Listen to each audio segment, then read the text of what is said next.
Fiona Gélin est allée sur le plateau de l'Instant de luxe, où elle s'est confiée sur son évolution, et les difficultés qu'elle rencontre dans sa vie. C'est au cours de cet échange qu'elle est revenue sur sa situation financière. Découvrez ses révélations.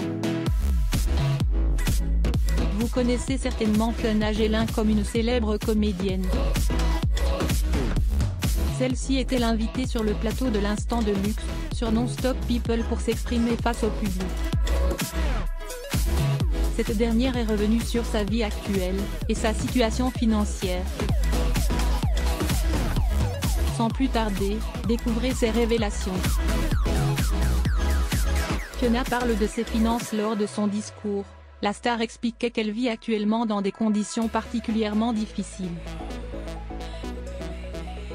En effet, Fiona Gélin dit que depuis quelque temps, les affaires ne marchent plus aussi bien qu'avant. La star disait qu'elle vit avec une allocation handicapée de moins de 1 000 €, et qu'à cause de cette situation, elle a été obligée de vendre son appartement. Ainsi, loin de s'arranger, Fiona n'a pas encore de porte de sortie, et craint pour l'avenir. Je vis avec une allocation handicapée de 500 € par mois. J'ai vendu mon appartement à Montmartre, parce que j'ai été hypothéquée. Comment tu veux payer les charges quand tu es au RSA? Fiona Gélin. Photo, Getty Images. L'une des raisons pour lesquelles elle se retrouve dans cette situation, est qu'elle n'a pas d'entrée en ce moment. Elle peut compter sur ses proches. Il n'y a pas eu de captation pour les 2 pièces de théâtre que j'ai faites il y a 2 ans. C'était des petites tournées, donc j'ai peu gagné.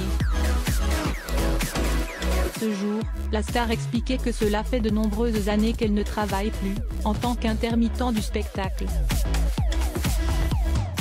Cependant, bien qu'elle se retrouve dans cette situation difficile, elle est toujours entourée par ses proches. Celle-ci peut donc compter sur ces derniers, et sur le soutien qu'elle peut recevoir d'eux.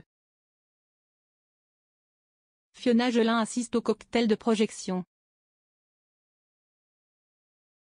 Getty Images. Fiona a traversé de nombreux moments difficiles dans sa vie.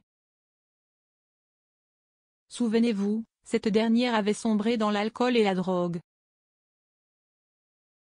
Elle a finalement réussi à s'en sortir. La route de la comédienne est encore bien longue. Néanmoins, elle est sur la bonne voie, et compte bien aller de l'avant. Dans le milieu artistique, nombreux sont ces personnes qui se retrouvent dans une période difficile. Zoom sur Olivier Benoît et son histoire.